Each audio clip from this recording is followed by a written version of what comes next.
Yeah, we are recording with Dr. Robert Malone on Thursday, October 17th, 2024 at 9:48 a.m. Eastern Time. You guys can go to the link in the description. Follow us Twitter, your Substack, your Getter, go to your website, you get Lies My Government Told Me, and the newest book, which I believe officially came out on October 8th, Psy War, which I think is now more pertinent than ever. To me, I mean, I know we've talked about this before, as like normally it's decades between conspiracy and then accepted fact. COVID was like 2 or 3 years. Ukraine war was like a year. The Trump assassination attempt was like 20 minutes.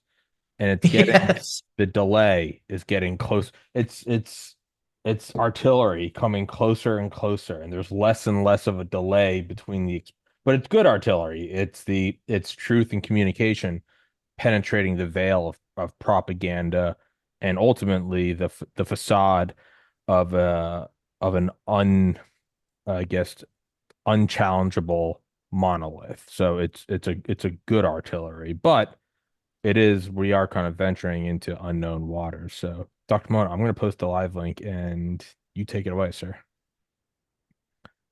Well, Tommy, thanks a lot. So the book is Psywar Enforcing the New World Order. And just to get that knocked off, those details, you can buy it from Amazon as a hardback or a Kindle version or the audio book for those of you that like to listen to things while you're doing chores or you're commuting. And I actually recorded the audio book myself. It was quite a lift. There's a lot of pages there, a lot of information. And I have to admit that many of those chapters I had to record late at night because of the street noise outside of my Oh studio, yeah. and it's super important to have a clear audio signal. And so all of this got done. It's available on Amazon. If you don't want to deal with Jeff Bezos, you can get it direct from Skyhorse Publishing.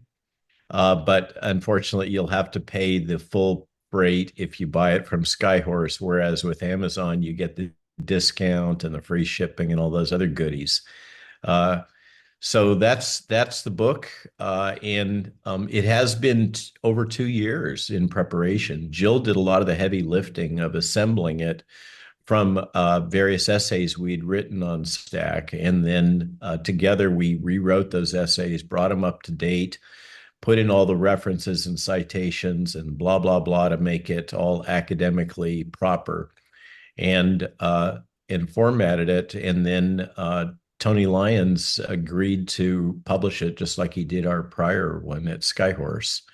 And so that's the history here. And the whole goal of this is to help people to understand the nature of the technology that's being deployed, how it works, who's behind it, and what are their agendas.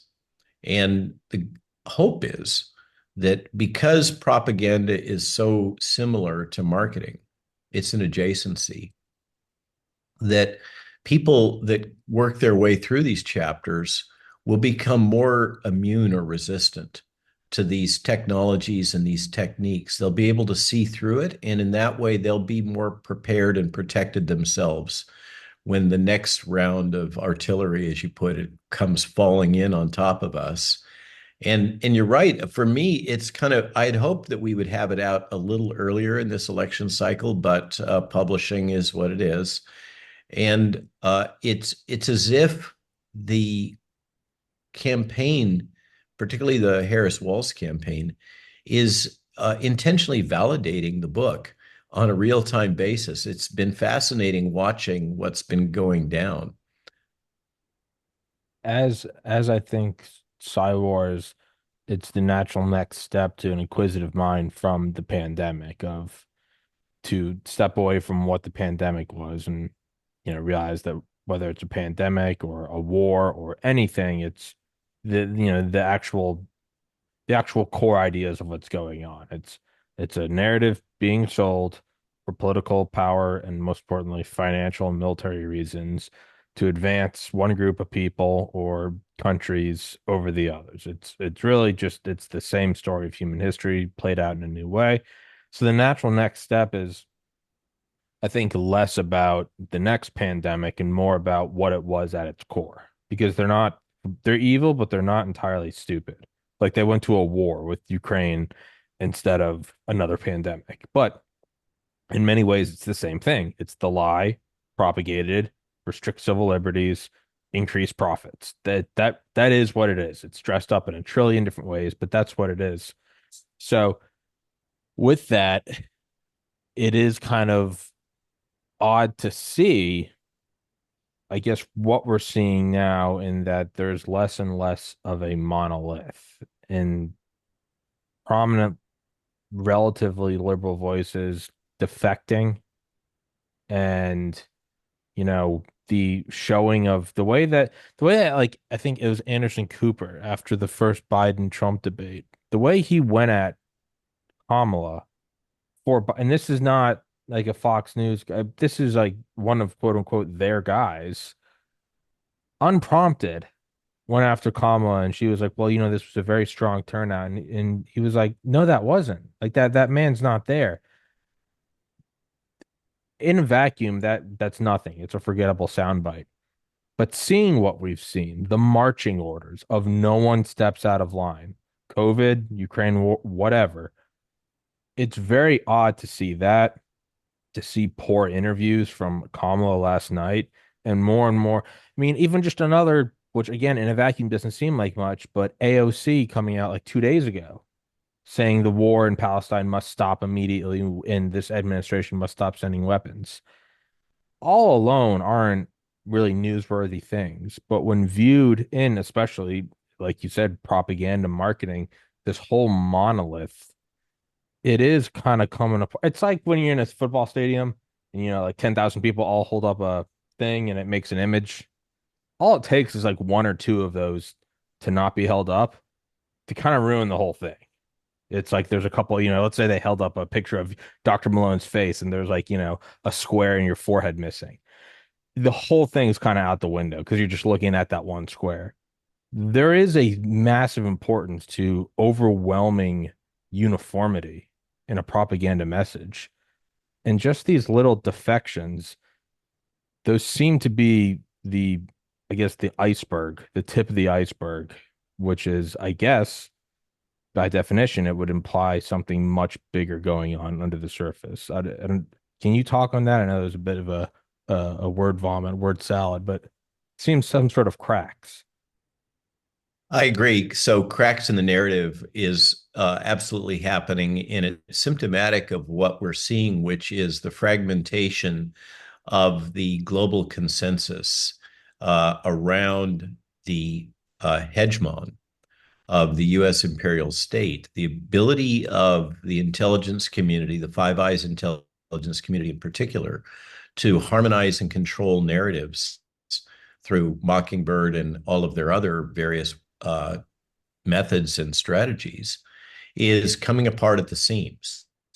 And it has to do, I think, in part with the fact that it's become so overt, so in your face, and that it's hard to avoid for the average person. They can, more and more people are seeing through it. But also remember that the whole business model of corporate media is failing. It's being supported and propped up through pharmaceutical advertising, apparently through government subsidies in a variety of different forms. And the wheels are coming off the bus. The thing that you and I and so many others have anticipated, the rise of alternative media, and we have a chapter in this in which I assert that alternative media is one of the most disruptive forces that we've seen in information in decades. We're seeing the rise of a decentralized alternative media ecosphere in which all kinds of different opinions, such as yours, are being heard by more and more people. People are seeking them out. And the legitimacy of corporate media, Rachel Maddow, CNN, The ability to harmonize all this is coming apart. And my understanding is that NBC has just been sold to a person that is closely aligned with Benjamin Netanyahu, who is about to flush out a lot of the old NBC woke staff. And the new owner asserts that part of the problem going on here is that the entire corporate media edifice has become completely harmonized woke. And so it's no surprise that we get these um, bastardization of language, weaponization of language that's all harmonized. The flyover states, the average person, the working stiff, those that live in the physical world and not the virtual world, are just feeling increasingly disconnected from the woke language, the Maoist approach to fragmenting our society, bastardizing our language, redefining information, redefining language, redefining social structure. That's all kind of coming apart at the seams now. It still has a really strong bastion in academia and in some of these corporations and in the government. It's as if, remember, BlackRock now has abandoned ESG. ESG I and didn't know that. DEI are not generating profit. And in the end, BlackRock does have to answer to investors. And Larry Fink is turning away from these things. That's the tip of the spear. The plans, as Antonio Guterres calls it at the United Nations Director General, his assertion with the Pact for the Future and Agenda 2030 that we have the best plans, that's all falling apart. It's coming unglued. Clearly, those best plans, as exemplified by their mismanagement of the COVID crisis and their mismanagement of the DEI and ESG agendas, their mismanagement of immigration, their mismanagement of so many things, have demonstrated that these socialists, because that's what they are, he's the former head of the Socialist International. The UN is absolutely socialist now, and it's teamed, of course, formally, structurally, with the World Economic Forum, which is the leading transnational globalist organization, to form a globalist socialist pact, which you and I may recall. The original definition of the term fascism has nothing to do with center-right populist parties. It has to do with the fusion of socialism and corporatism, and that's what's going on. But it's failing. As always happens with central planning, you get bureaucrats and administrators, and they think that they've come up with the best plans. They don't pressure test them. They don't test them in various markets. They just roll them out and say, we're the best. We know what we're doing, and you need to follow and obey. And that is completely contraindicated in any society that wants to be able to adapt to new conditions, wants to evolve, wants to build new solutions. I mean, look at the contrast between Elon Musk and Kamala Harris, for example. It's just night and day. Think about, could you ever imagine a NASA coming up with the ability to build a robot tower scaffold that can capture a booster returning to Earth? That's just inconceivable that something like that would come out of the US federal government. The To interrupt, sorry.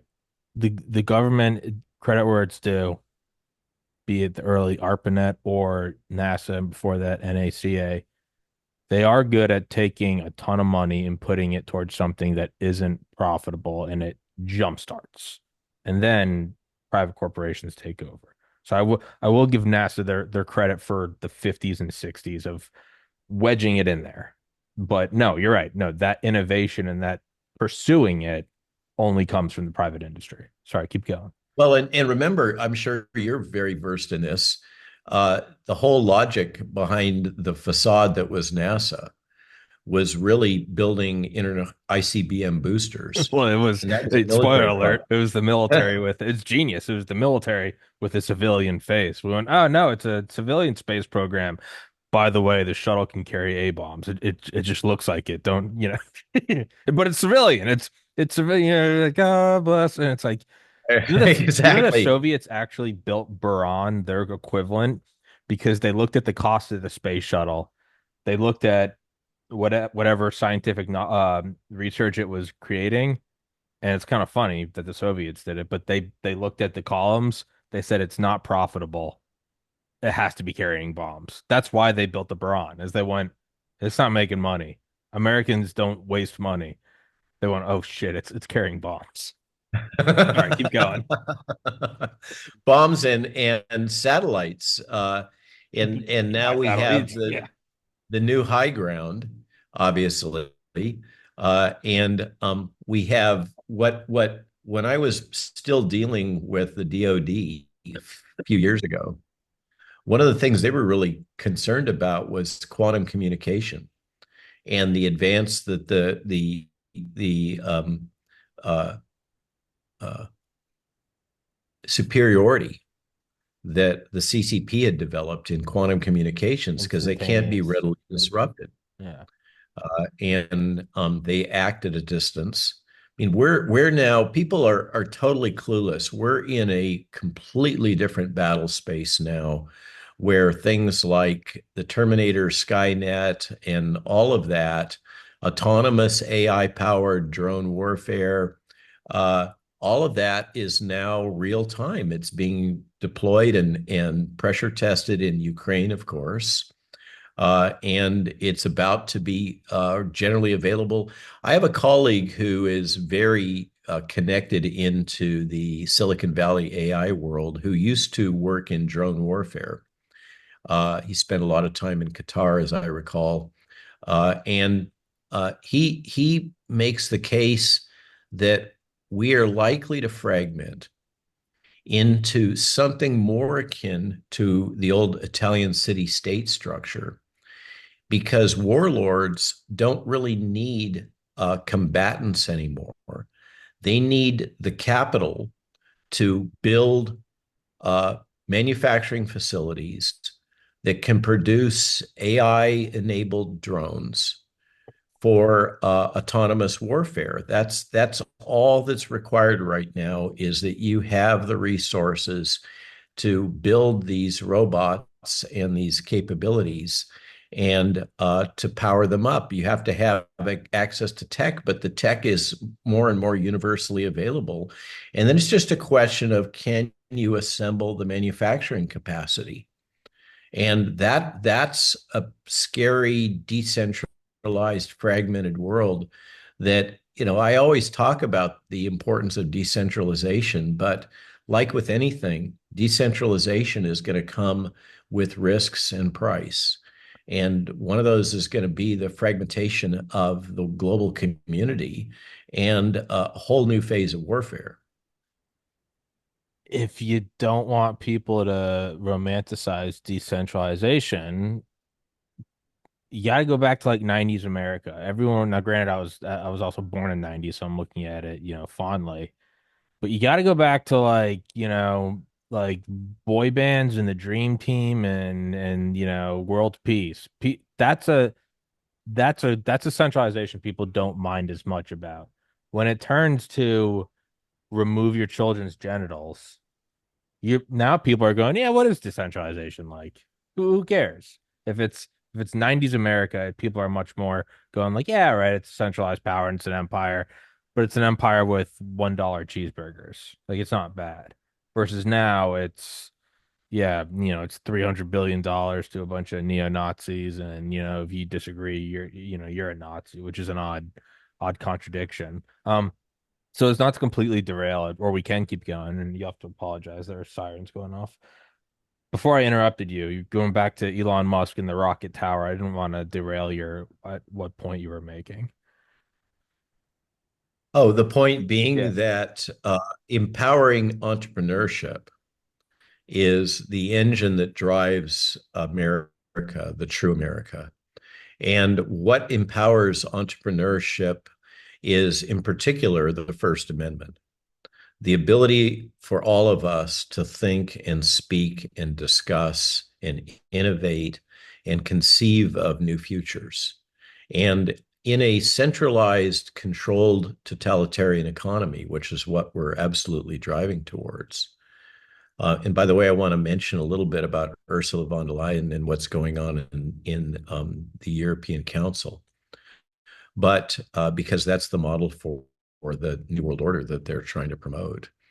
In a decentralized, chaotic environment of free markets, true free markets, we absolutely have all of these different forces going on, but there emerges those that are the most capable, for better or for worse. And yes, we end up with some hyper wealthy oligarchs that control large segments of the economy.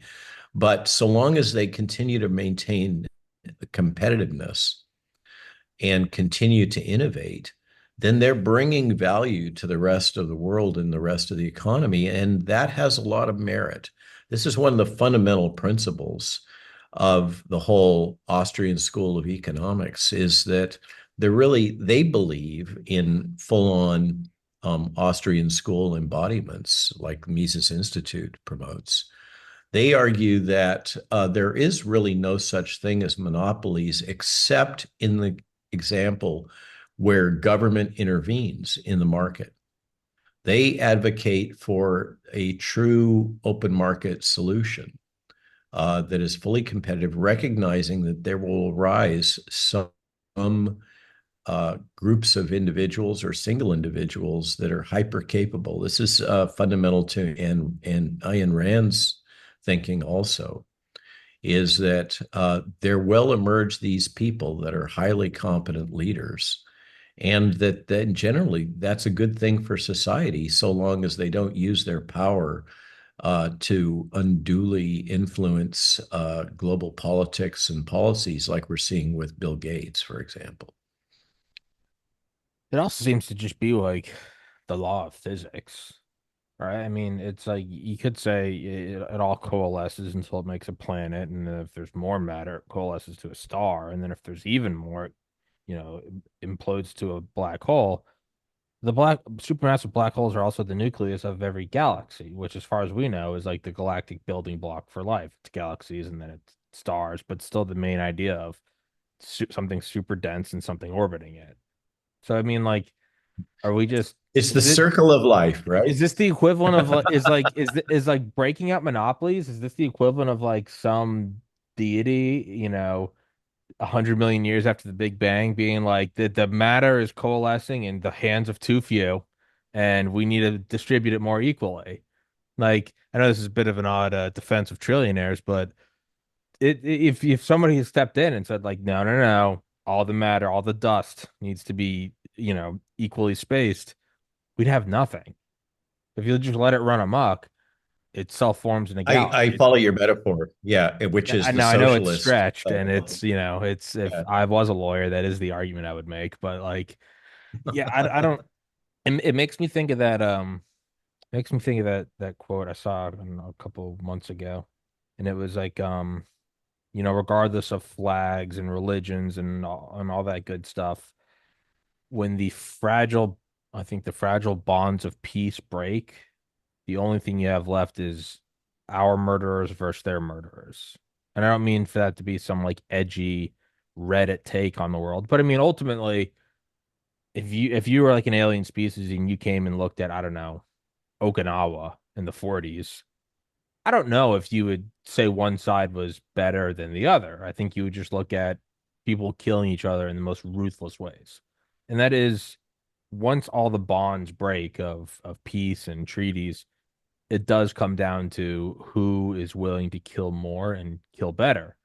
And in that same sense, I think in a weird way, by becoming more pessimistic, it's actually led full circle to optimism for me, in that I've stopped looking at, where are the good guys in government, where are the good people in the world and in the military, and instead it's just our murderers versus theirs, but it's our wealth and power centers versus theirs. Absolutely. And and ult Absolutely. and ultimately it's none of it's perfect, but right now it's like we have Bezos and Musk, these hyper techno kind of transhumanist spacefaring capitalists and nationalists versus the World Economic Forum. I'm like, yeah, I'm gonna put my hat in with this team, and it will have its flaws, and in 100 years, it'll become corrupted.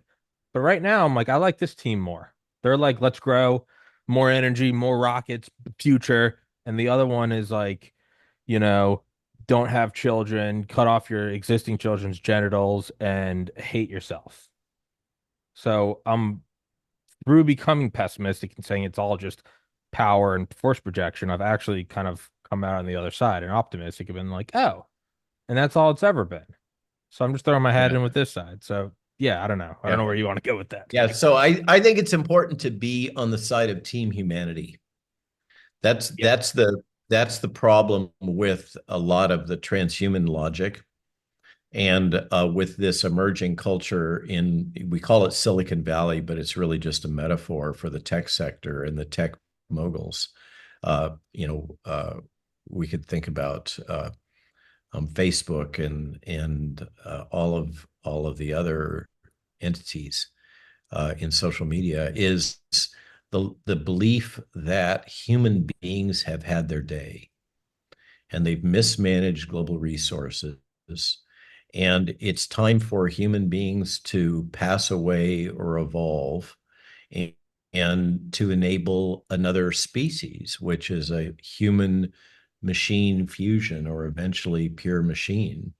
And that can manage the world more effectively. And there is some logic supporting that. What I hear from Ukraine is that the implementation of artificial intelligence in the bureaucracy is reducing corruption because it's harder you can corrupt the AI by its training set. But on a daily basis, you can't pay off the AI with $1,000 to get out of jail or whatever the thing is. So that's part of what's driving us towards this. And there absolutely is a culture that's emerged that believes that the human species has had its day and it needs to be replaced. And the counterpoint to that is, in my opinion, that thinking all emerges from folks who value the brain, cognition over the heart, the soul. Mm. And one of the things that distinguishes us from as humans from the machine world is that we have this innate thing within us that we have various words for, including the soul, that is our intuitive sense of who we are and what's right and wrong and where we belong in the world. But I completely agree that there's some fundamentals to human behavior that are maladaptive in the modern world, and this tendency towards warfare is one of them. I don't know that the socialist prescription, and I'm pretty sure that the socialist prescription is not the way we get out of war. And I wanted to hit this point in this podcast, and I want to write about it on Substack. I just haven't got it out. There's a great article in Unheard, which is this UK-centric kind of alt media uh, channel, largely written, in which it's looking at what's happening with the European Union and the European Council and Ursula von der Leyen, who has been re-upped by acclamation as the new Director General of the European Union. And remember, the European Council is entirely appointed. So there was all kinds of controversy, pushback against her, Marie Le Pen, the Brothers of Italy, which is Giorgio Meloni's organization, the Alliance for Deutschland, AFD, in the last European Union elections. And they didn't quite make it. The existing forces still maintained control. And they were able to get Ursula appointed. And now, what she's doing in response to the fear and pressure of the center right populist movements is she's completely consolidating power in the European Council. So she's appointing her own lackeys. And the thing about that structure, why should you care about what happens at the European Council and the European Union in general?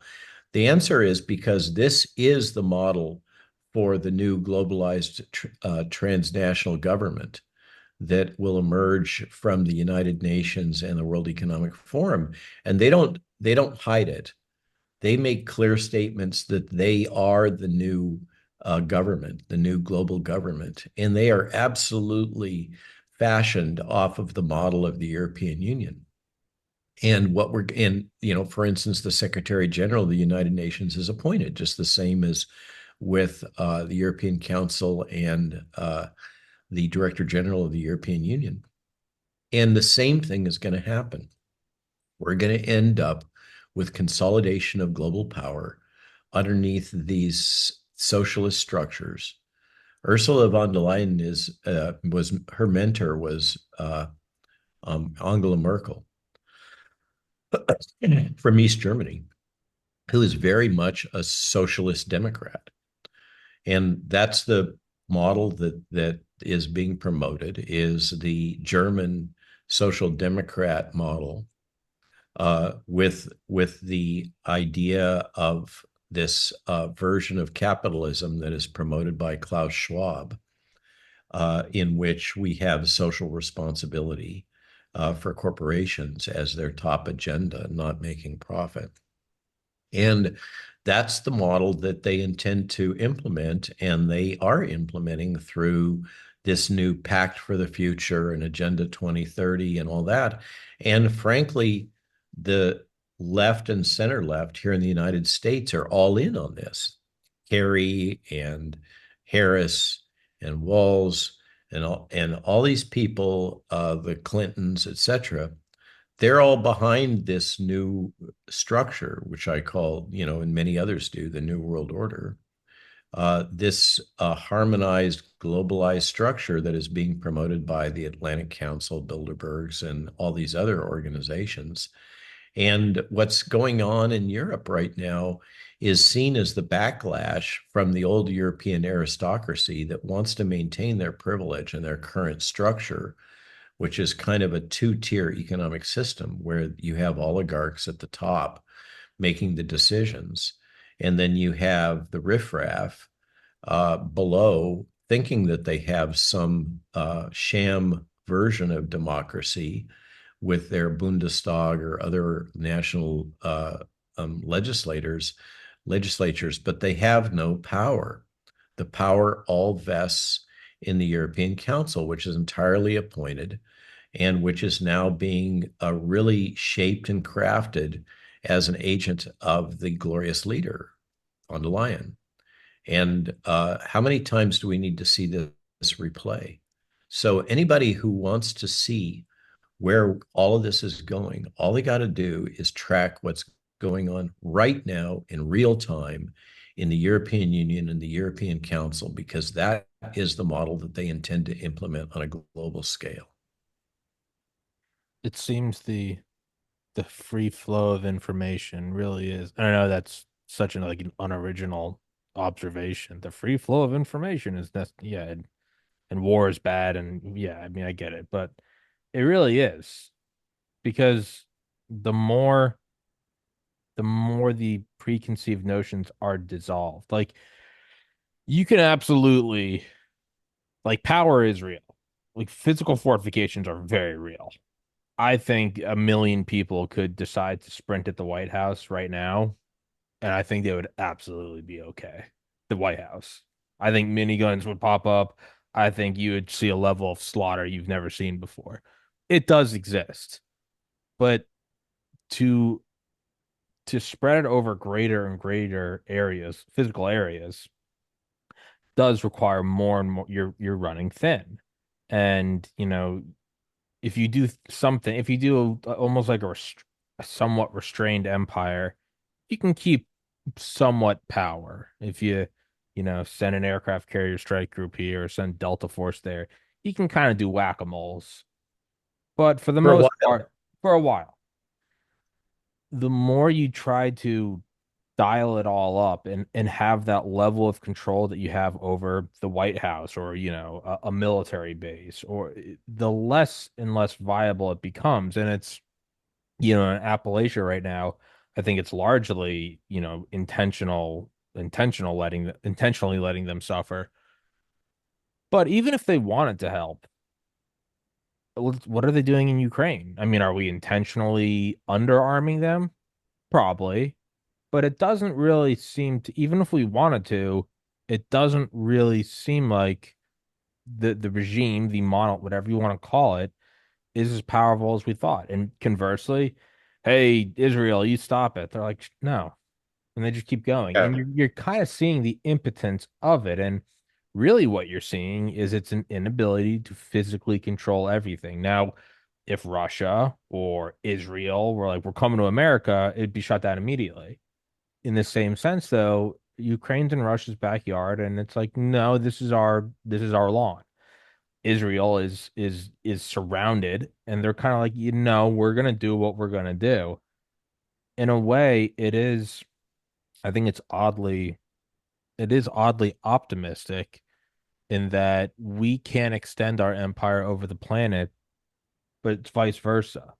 And so how would you, if you wanted to extend it? Let's say it wasn't an option to say no.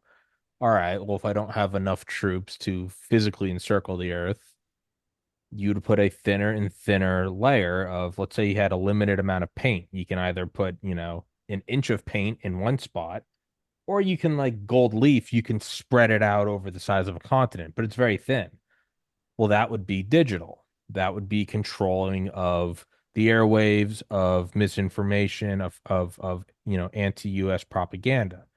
And that's the thinnest veneer of control. It's also the most fragile. And we're kind of seeing now, as the holes punch through it, you're also seeing the physical holes punched through it.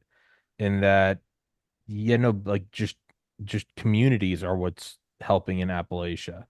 We really can't do, short of like a nuclear weapon, we really can't turn the tide in Ukraine. And I think all of this is none of it's new. What we're seeing is the digital veneer kind of break down, and you're seeing they're not nearly as Yeah. powerful. Now, I'm not telling anyone to go run at the White House. You will be shot immediately. But No, we're seeing the yeah, limits. We're seeing the limits of power, yeah, and the primary constraint in the limits of power is economic. It all comes down to money. It all comes down to resources, not even money, because the concept of fiat currency is really bastardized and twisted the concept of money. It comes down to capacity. It comes down to manufacturing capacity. It comes down to natural resources. If you're going to accept a model of imperialistic adventurism, and what we're seeing, in my opinion, is we're running into the limits of U.S. power that are compounded by U.S. Incompetence, bureaucratic incompetence.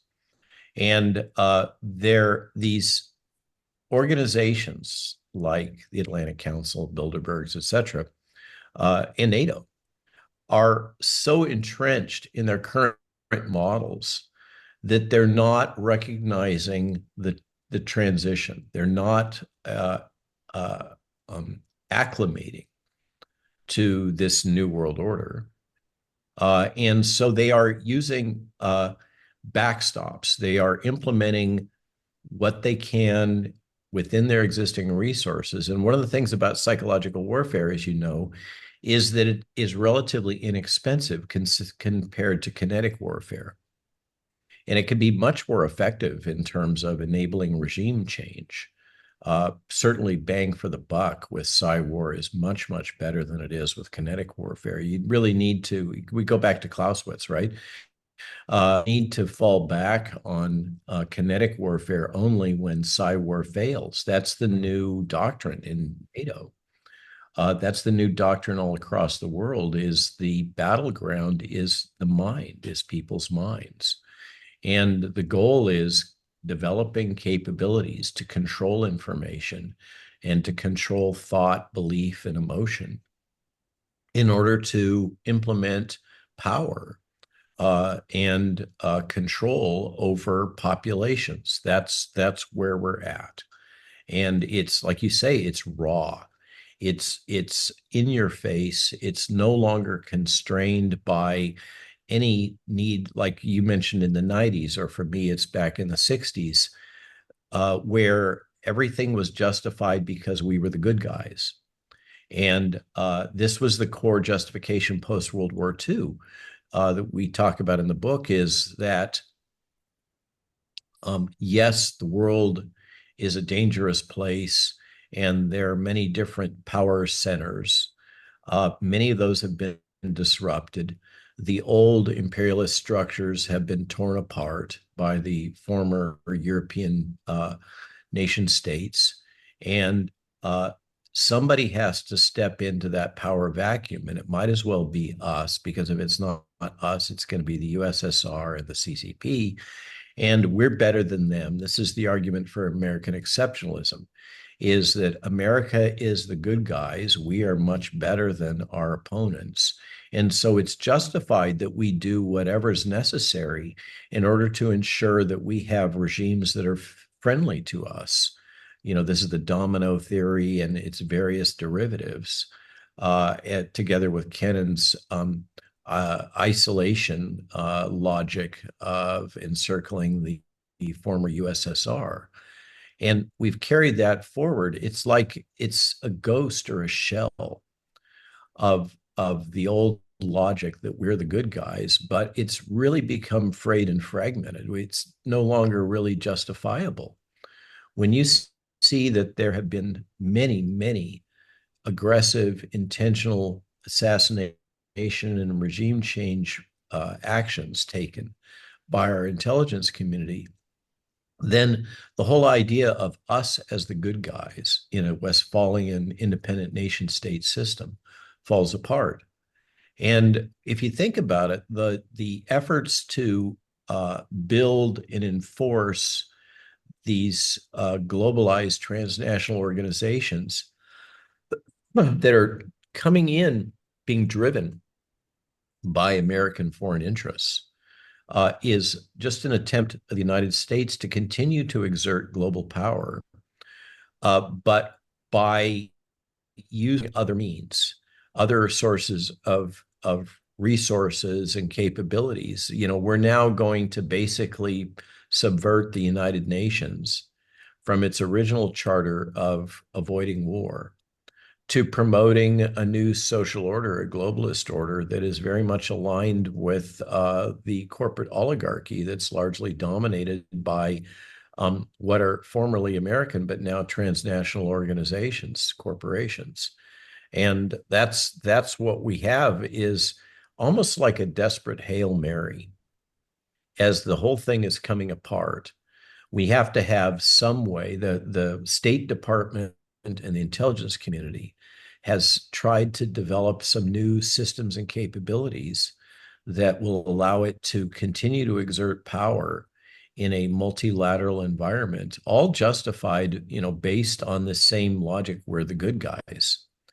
And it's not overtly America. I can tell you, in traveling in Europe, Europeans generally do not like the United States. They grind their teeth, they bristle under it. They talk about feeling like they are serfs under American hegemony, and they don't like it very much.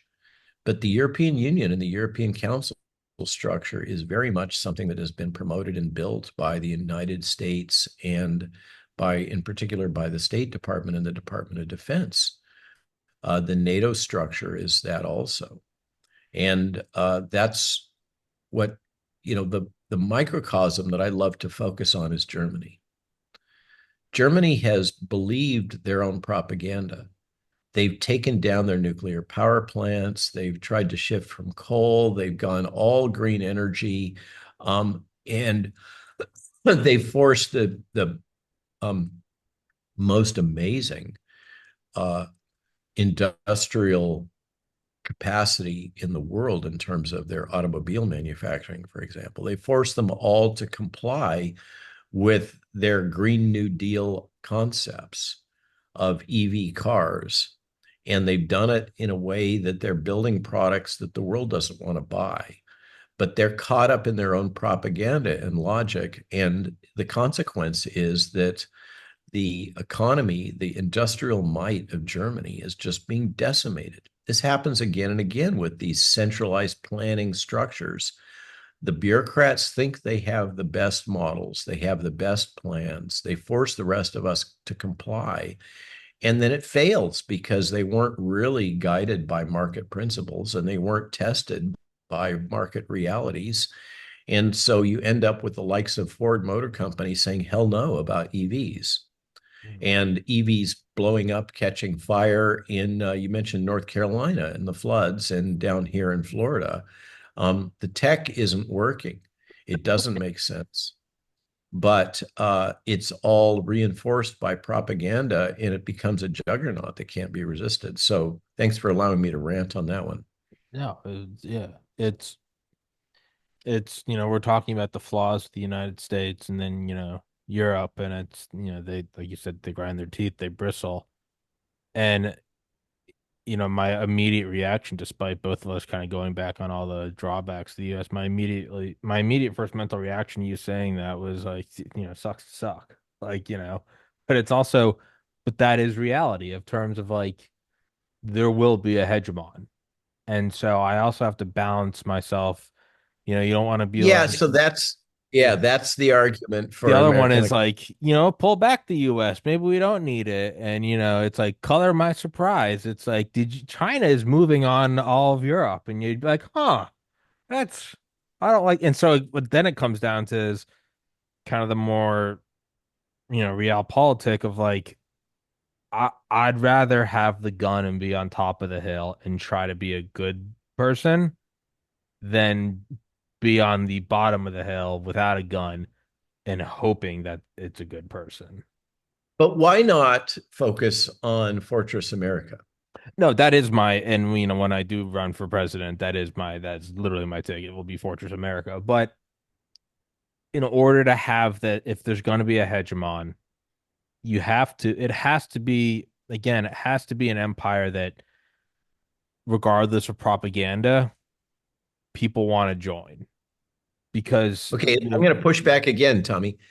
Year before your time, I remember when I was about your age in the 80s that the what the world was afraid of was the new rise of Japanese power. Japanese economic power was dominating the world stage. Japanese manufacturing, the yen was going to become the new global currency. Okay. I just come back from Tokyo and that it ain't happening. no, Okay. And China is starting to run up against the inefficiencies of its own solutions, its own systems.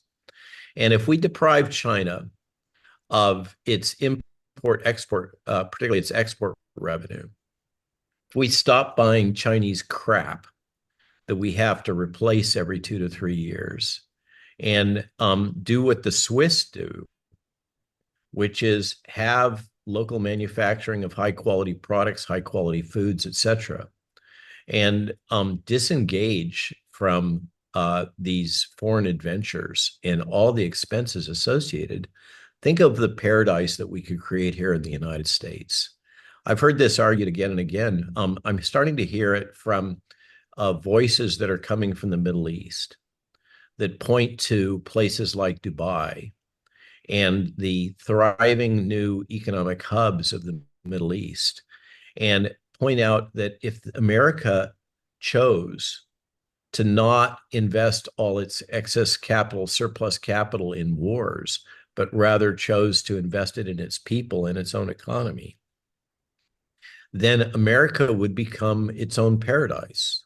This gets to my personal point of view that each of us creates our own heaven or hell. And in many ways, we've allowed the State Department and the intelligence community to wag the dog of American policy and to advance their own agendas and interests at the expense of the rest of us. And I believe that we have these natural Fortress America advantages, the Atlantic and the Pacific Ocean. To really invade the United States, someone would have to have a massive carrier capacity in a time when carriers are Obsolete. increasingly obsolete. Um, and so the logic that the CCP, or God forbid the Russians, I mean, that is so absurd, could somehow invade the United States and take us over is completely absurd, with the exception of ICBMs and other um, airborne incoming. But we continue to justify our projection of power through spending our own resources on these other countries and foreign adventures like Ukraine, instead of, as you rightly point out, taking care of our own business. And the where the rubber hits the road is North Carolina right now. That, as you say, Appalachia demonstrates the flaw. Poor FEMA. Oh, we've run out of money because we've been spending it all on shipping illegal It has immigrants never been more to, clear how much they hate you. yeah. I mean, really. Um, particularly the unwashed masses. And that's what I find. I mean, these historic conjunctions. Right now, we're listening to the audiobook of Hillbilly Eulogy Okay. because we had to drive down the eastern seaboard with a load of horses to come down here to Ocala. And Vance, that book has been around quite a while. And whatever you think about J.D. Vance, those are his roots. And Appalachia is a core part of the soul of America. And it has been absolutely decimated and overlooked. And that didn't have to happen. And we could come back from that. But it's no wonder that the people of Appalachia are so intensely mistrustful of the federal government, because they have they have been in the short end of the stick. They've lived it, and they've lived the incompetence, and they have become, or continued to be, self-reliant in a way they embody, as you point out, with the kind of attitude of we're going to fix it ourselves, the get it done attitude, the cable guy attitude. Uh, Appalachia is a throwback to American pioneer culture in many ways. And I think we need a lot more of that. I think we need to focus on those people and helping the flyover states, the real Americans, uh, not letting the chatterati class of the bicoastal elite dominate our decision making. Those are the ones that are promoting the idea of foreign adventurism. They love that idea. They love the ability to go and meddle and manipulate in other people's affairs.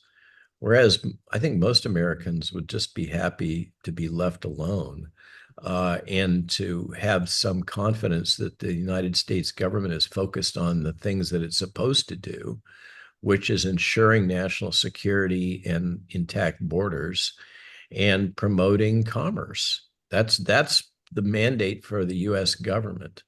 All this other garbage that is being thrown at us is superfluous, and it needs to go away.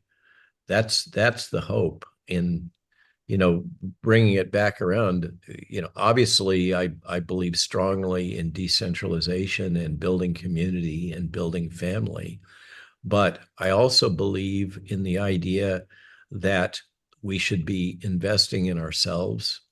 We should take care. The logic of make America great again is sound.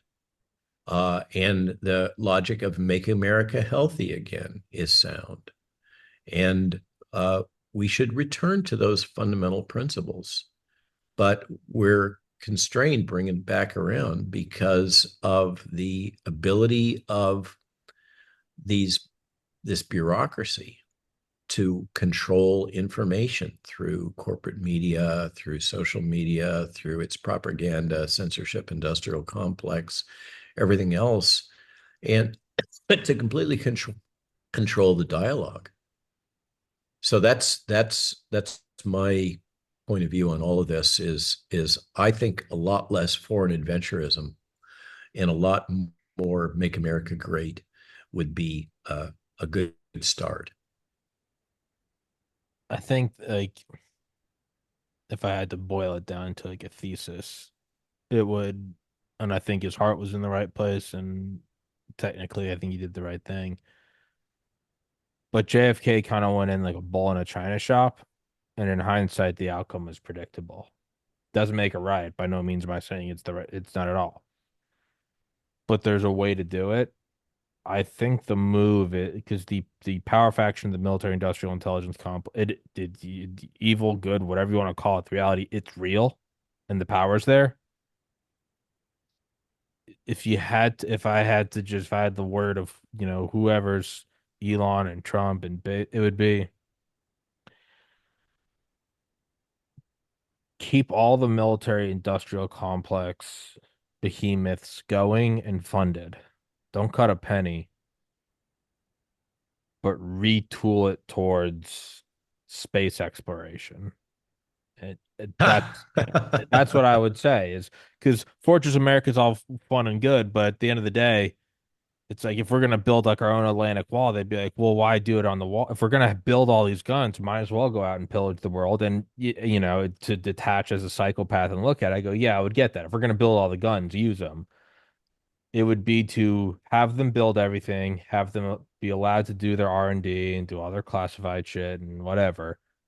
But it would be to build it and to use it to not only spread humanity, but also you're not going to be as tempted if you have 10,000 Abrams tanks versus if you have a craft that's going out to like the outer solar system.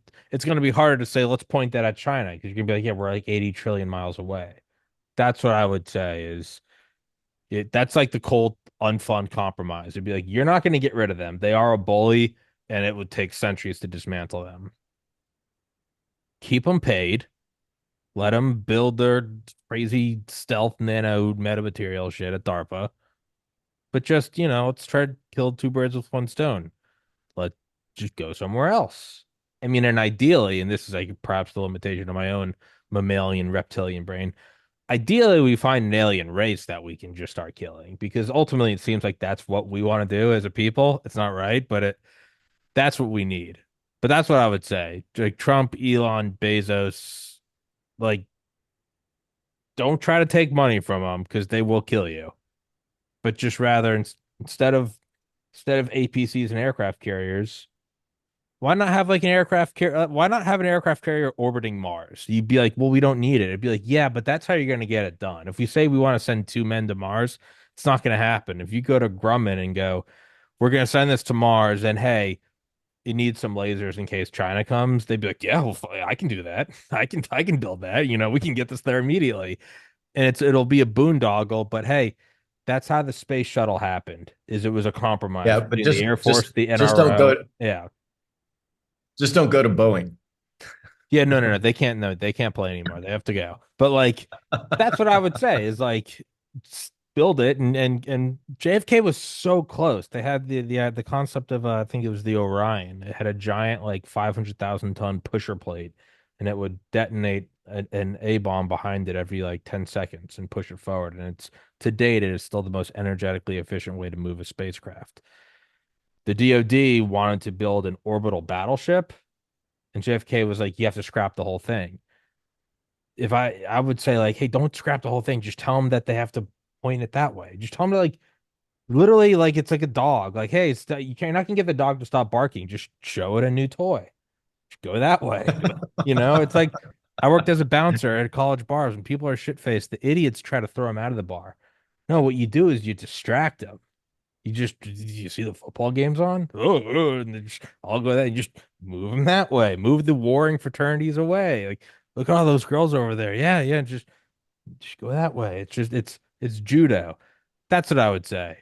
Just So say, Tommy to be the new commander of the Space Force. yeah, just don't you JFK, your heart's in the right place, but you can't go in there and say I'm gonna splinter the CIA into 1,000 pieces. Yeah, It's not gonna end I well. well, it was a frame of reference that it's still coming. Remember, JFK emerged from World War II, Yeah. and I think what I relative to this, what I find fascinating right now is the growing rehabilitation of Richard Nixon, Yeah. and that Tricky Dick uh, uh, may have been a victim of Absolutely. He was deep absolutely state cooed. manipulations because, in part, he was moving away from the adventurism in Southeast Asia.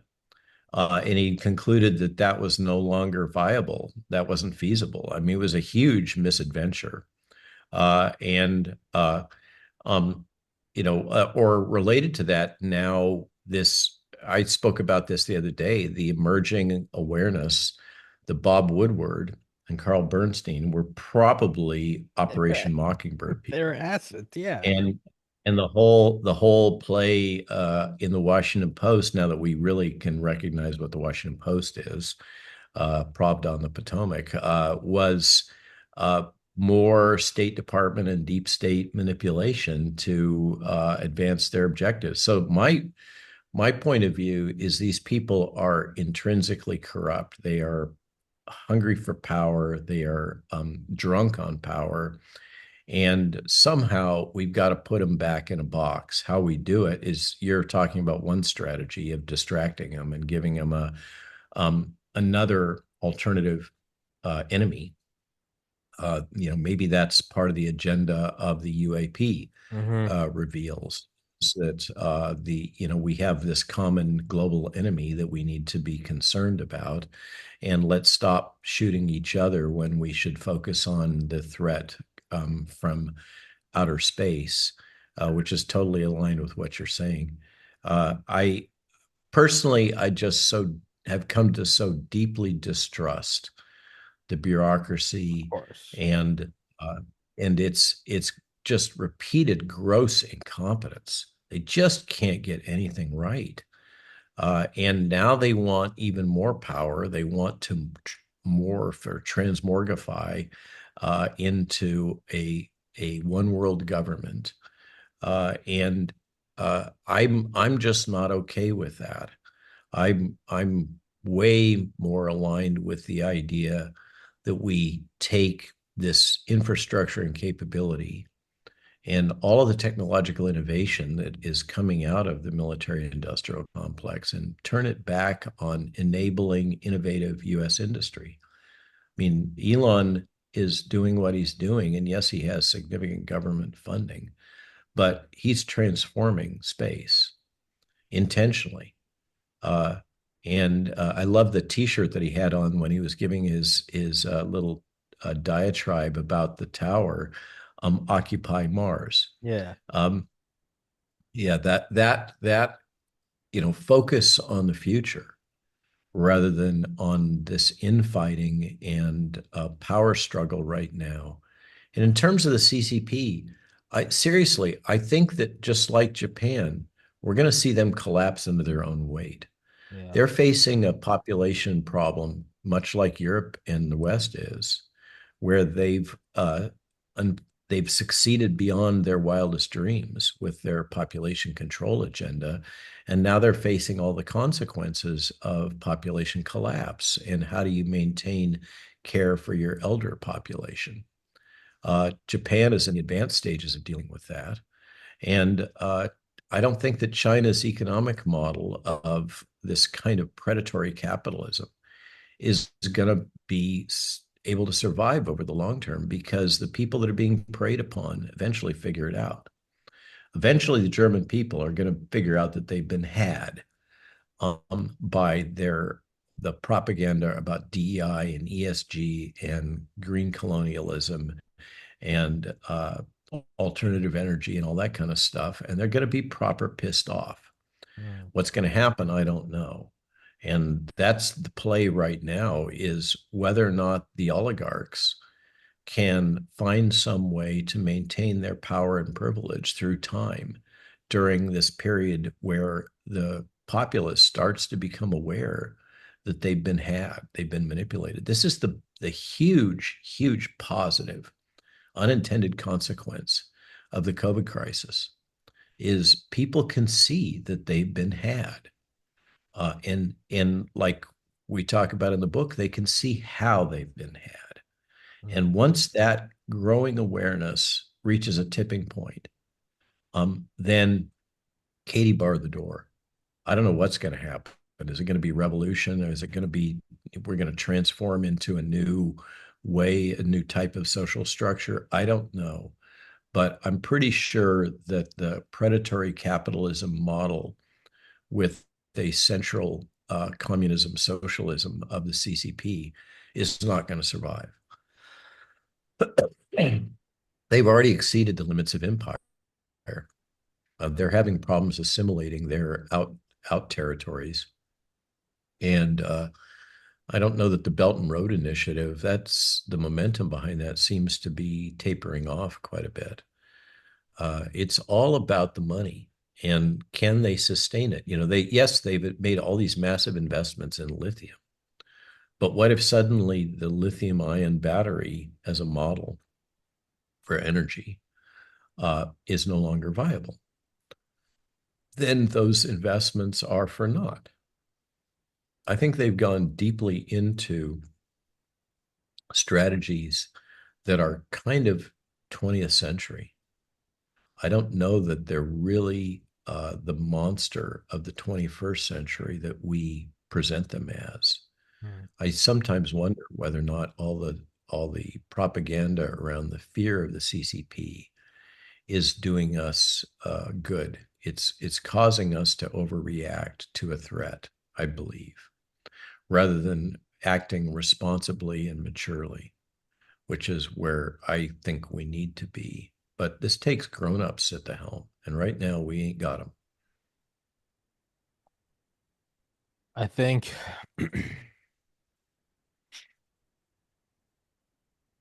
yeah, I don't think I think it's still reversible. I mean, you read about it all the time in empires. How flippantly like an author will be like, well, they existed for 400 years and then this happened. Then for the next 600 years, and it's just like they say it's just a footnote here. It's a the way I refer to an episode. This is we're almost at 1600 episodes. But yeah, it's just a past episode. But each episode is a long discussion like this. When you read about history and really all empires, it's yeah, some of them collapse and they implode, corruption. Other ones, they kind of do like the whole republic thing, and then they re-solidify into an empire, and they last like another 1,000 years. In that sense, it's not blind optimism to think that America is absolutely going through some evolution right now, but that it turns into like I don't know, some weird neo spacefaring empire for 1,000 years. Like we might not even be at the beginning yet. It might be over. It might be collapsing. I don't know. But I think it's reading more about history instead of just focusing on the Cold War, which is what I've always done, but instead really zooming out and learning. Yeah. It's like seeing how skylines change. Thank you. Thank you, Yeah. Tommy. That I think that's the opportunity. Yeah. And to realize and capture that opportunity is going to require leadership with vision. Yeah. It's going to require and Donald Trump, bless his heart, he's many things, but a visionary leader would not be at the top of the list. JD Vance, I'm not that that is a interesting mind, very agile, very well spoken. I mean, he could take us down dark places, or he could take us into a brighter future. Mm. That if we have uh, openness to enabling innovation, like what happened in particular after the Second World War. There was a window of time where everything was scrambled and people were re envisioning what the new world order should be. And they came up with various ideas and plans, and some of them weren't so good, and some of them did work quite well. And it's extended our run since then. But I think it's really time to have a national dialogue focused on Fortress America, focused on our republic, and go back, look at the fundamental principles upon which we are assembled. We agree to consolidate and to operate jointly, and to recommit to those things, recommit to these fundamentals that have sustained human civilization through millennia, and then imagine where we could go. What could we do if we stopped this perennial, just chronic squabbling over power and privilege and access to minerals and resources, et cetera, and instead turned our, you talk about Kennedy and the Kennedy presidency. There's a lot of downside of what happened there, but he was a leader. No matter what you think of him, he was able to project a vision of the future and to get the American people largely assembled behind that vision and starting to move forward. The Peace Corps, I mean, there's a bunch of things that came out of that time that were quite innovative, quite positive, and it all ran aground. Of course, it went very dark the day the music died, but uh, we we could still come back, I believe, firmly, and allow ourselves to have a national discussion and really imagine a better future, a better way of being, and provide true leadership. And right now, that's not happening. It's all an end game. It's all fighting over a old global structure, an old political power structure that's outdated, and concepts of uh, um, power blocks globally that are increasingly not relevant. I mean, you talk about the Middle East, but you have Israel, Hamas, Hezbollah, these old antagonists.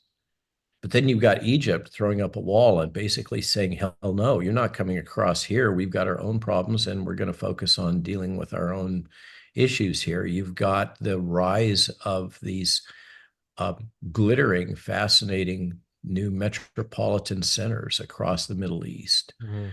that are becoming centers of commerce and free thought. Who would have thought it? That's a paradox.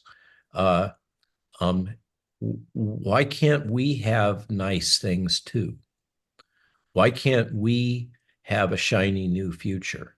Why do we have to be herded into 15-minute cities and compliance with whatever the edicts are from coming from above from the totalitarian state? Why can't we have the economic resurgence that Javier Milei is capitalizing in Argentina? Why can't we have good things? Because we're spending all our money and effort on stupid shit that doesn't really generate benefit for the average Joe and Jill. And I think that's, the kind of a future we need to think about is one in which we nurture our own people, we nurture our own culture, we shepherd our own resources, we focus on a sustainable future, yes, but a sustainable future that's grounded in real world concepts, not in some figment of somebody's imagination of what the threats are. I mean, this has to be grounded in reality. The only way to perceive reality is by allowing thought, allowing discussion, and testing out alternatives in the laboratory of democracy, the states, right? A decentralized, focused on state independent state authority and ability to innovate. You compare what's happening in Florida, Tennessee, Texas with what's happening in Oregon, Washington, and California. And let's let the battle begin. Yeah. Let's stop allowing California to dictate policy for the rest of the nation. But if they think that their crazy socialist model is the best way to take care of people and open elections and ranked ballots and free immigration and all that, if that's what Californians truly believe in, um, let them experience it. Hmm. Maybe they do have a solution. I don't see it. It doesn't seem to be manifesting. But in the laboratory of democracy of semi-autonomous states um, that are bound together with a mutual pact for defense and enabling commerce, which is what the original concept was, then we can see what's going to happen in terms of innovation and new strategies. And if it turns out that uh, space becomes a major economic engine, then those regions and those cultures that embrace that will thrive. And those that are entrenched in socialism are going to fall behind. And eventually that imbalance won't be sustainable and we'll see things flip. But that's my argument is I really do fundamentally believe in decentralization, in the logic of uh, transferring power down to the lowest common competent authority, and focusing on building a better society here rather than enforcing hegemony globally. That's my point of view, and I'm very influenced by having lived in Switzerland for a while. Hmm. Swiss have a longer history with quote democracy or republic than we do. A lot of the things that we think are American innovations were pioneered first by the Swiss and their canton system. And they still maintain more autonomy for the cantons than we really allow the states to have here. And they certainly have decided that they're going to focus on Fortress Switzerland, not projecting global power. And I think that system has worked pretty good for them. It could probably work better for us if we would commit to it and stop with our foreign adventures. That's my opinion. I think lean in, judo it, have the MIC build a bunch of interplanetary technology, and then the end move is to ultimately, by pushing it to another planet and then hopefully a third and fourth, you then create an empire that's actually too big to be controlled and it splinters. Like best case scenario, it's like we're sending over the whatever, what are the three, the Nina, the Pinta, the Santa Maria, doing that. Uh-huh. I'm looking like 500 years in the future. No, get it over there. Yeah, we've got to explore, blah blah blah. Best case scenario is those become some new colonies and then rebel. And then I don't know, birth another America in the same way we birthed in the British Empire. I think that's how you push civilization forward. It's just like these weird empires just sort of, like binary fissioning out of each other. That's like, I think that's what you do is you try to make it so big it can't be controlled. That's like that evades mutual assured destruction. And I think that also So, allows so for under free that market scenario, abundance. Yeah. we have to have an economic engine that benefits from space exploration. Precisely. Yeah. There's got to be something. There has to be, whether it's mineral wealth from Yeah. asteroid, whatever the thing is, someone has to solve the business model. As you Yeah. pointed out, It we can't have just be, subsidies for building the basic infrastructure technology to enable it. I think the breakthrough is going to be just like what happened with Silicon Valley with surveillance capitalism, the breakthrough has to be somebody figures out the business model for Yeah. space exploration. And when that happens, it'll take off like gangbusters. Yeah. That's what it has to be. It's either going to be asteroid like capture or, I mean, some super toxic industrial process that you can just do on the far side of the moon. Who cares if it turns to Chernobyl? Yeah, we have a Chernobyl every day there. Like, who cares? Like, it'll be something like that. And then that will, Or ways of capturing energy. yeah, or some, whether it's, some form of solar or I don't, just, I mean, it's an infinite heat sink, it's fusion, fission, I don't know what. It's something that will make it, Yes. yeah, So that's in terms of your space exploration model. I'm really uncomfortable with the idea that the likes of you and me and our taxes are going to subsidize that because it's not sustainable. It will bankrupt us. yeah.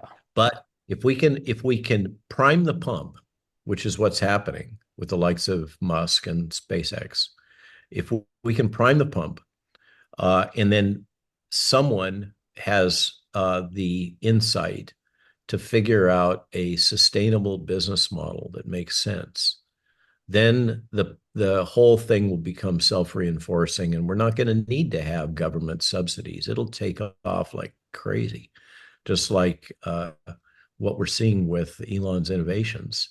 That's my take on this. Is if we want to have space exploration, it's got to make sense economically. First of all, I don't think I really have any say in it anyway, so it doesn't really matter what I hold. But to me, it's like the tax dollars are either going to like artillery shells, so I'd rather go to something else at the very least that's just like not killing That's people. the argument. Yeah. It doesn't have to. We No, don't I have know to that. do that. I We know can that. invest our own infrastructure, our own people, making our own paradise. No, I get that.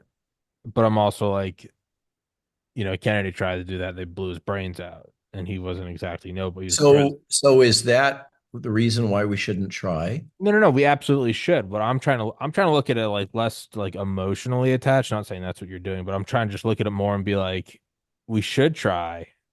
Clearly, Kennedy was that was Mark one, didn't work.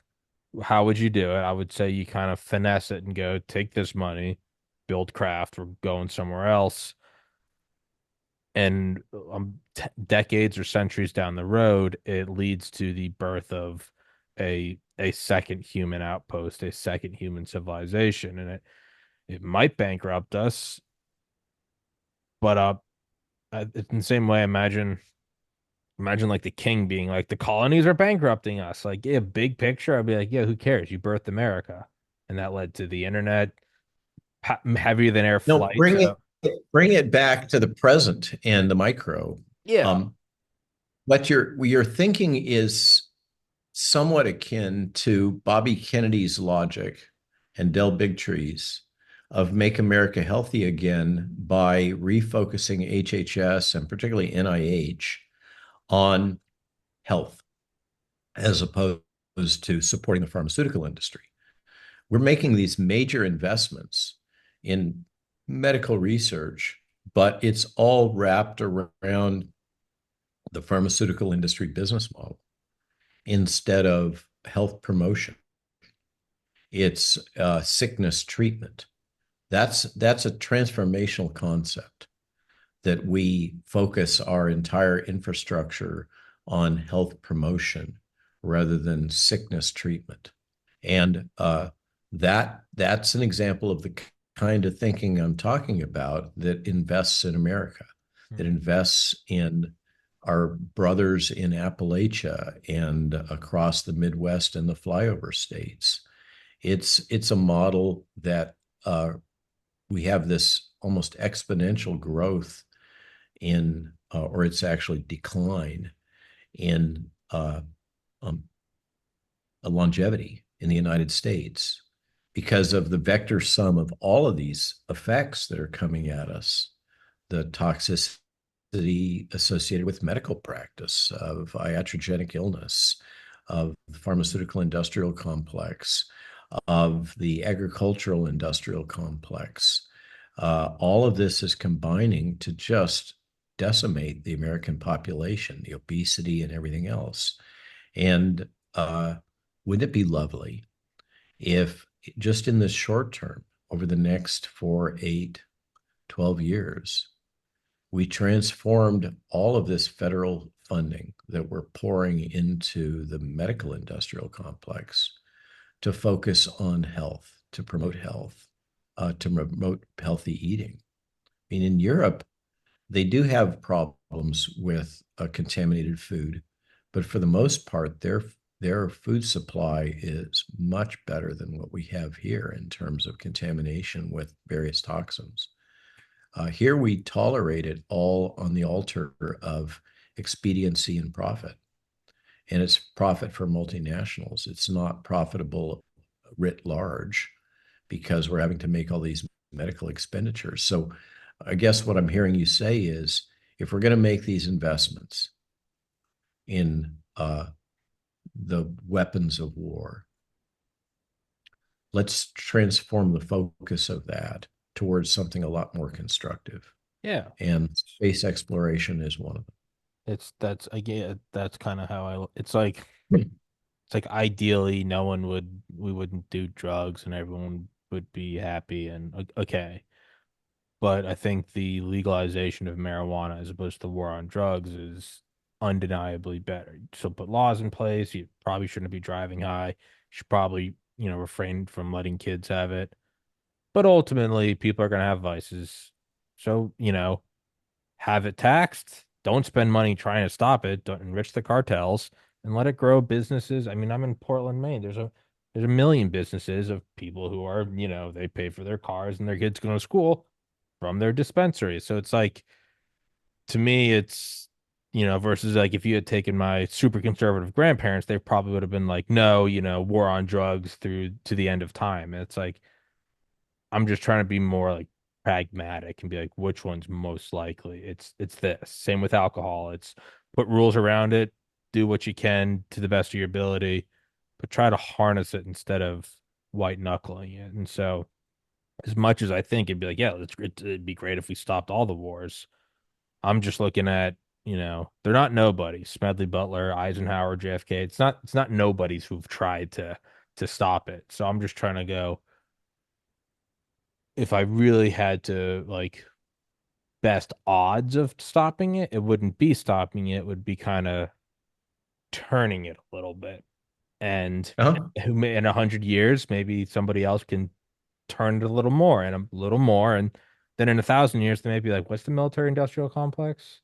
Like, oh, well, it's many iterations of, the whole space exploration thing. Yeah, that actually used to be artillery shells. They'd be like, really? And, that's where it came from? Be like looking at the fossil record. You'd be like, that's fascinating.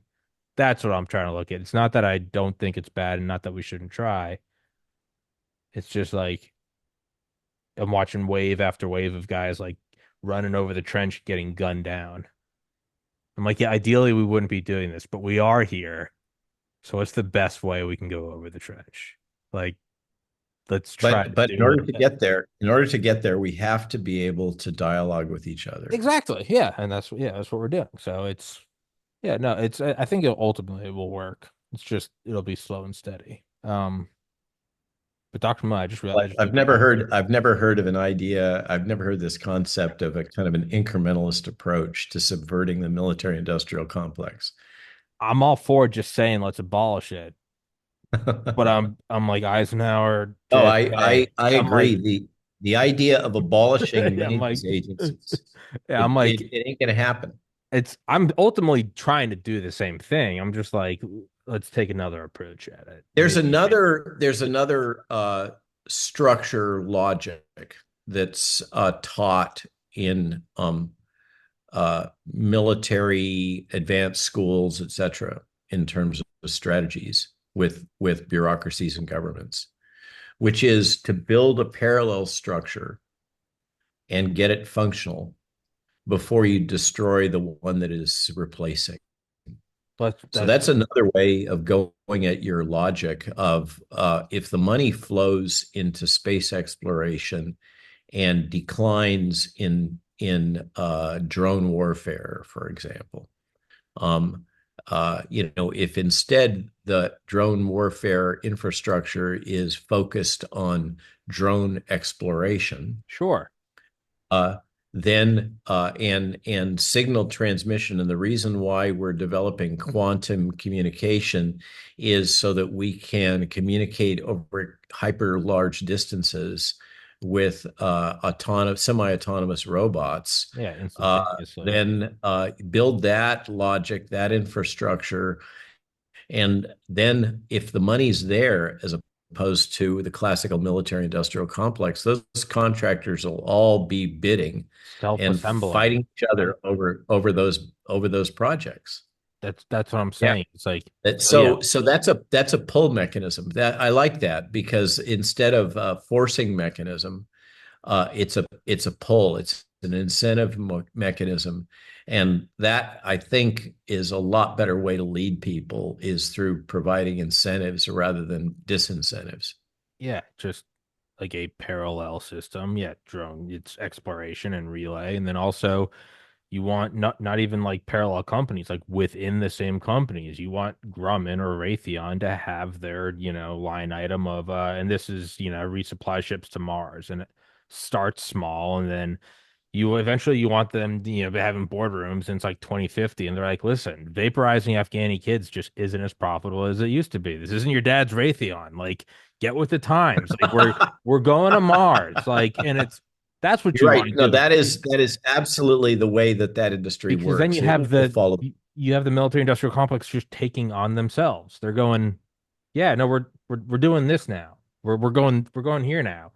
And then when someone Yeah, get with the opposes program. it, then they'll get their brains blown out to be like, hey, don't mess with the space industrial complex. Like, that's what I mean. It's just push it this way. Yeah, Like, just gently but around this it way. has to have an economic logic. Well, yeah, and it There will. has to be They'll find something out that something works. as alien to us as imagine 100 years ago saying like you need lithium ion to make, computer chips. They'd be like, what are you talking about? Like that was 30 years before vacuum tubes. They will. It will. We'll find something.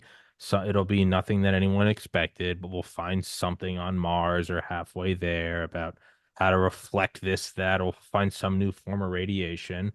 Then you let the money start self-assembling its own industrial complex, and eventually it's not that you took down the MIC, it's just that it evolved and kind of bifurcated and then moved forward. and It, and and the rump activities atrophy because it was no longer profitable. yeah, exactly. It'll just be like, yeah, we don't do that anymore. And it's like they're all demons from hell. They don't care. They'll be like, all right, it's line items to them. They don't like we're not knocking over, we're going to Kabul. No, we're going to Olympus Mons and like whatever.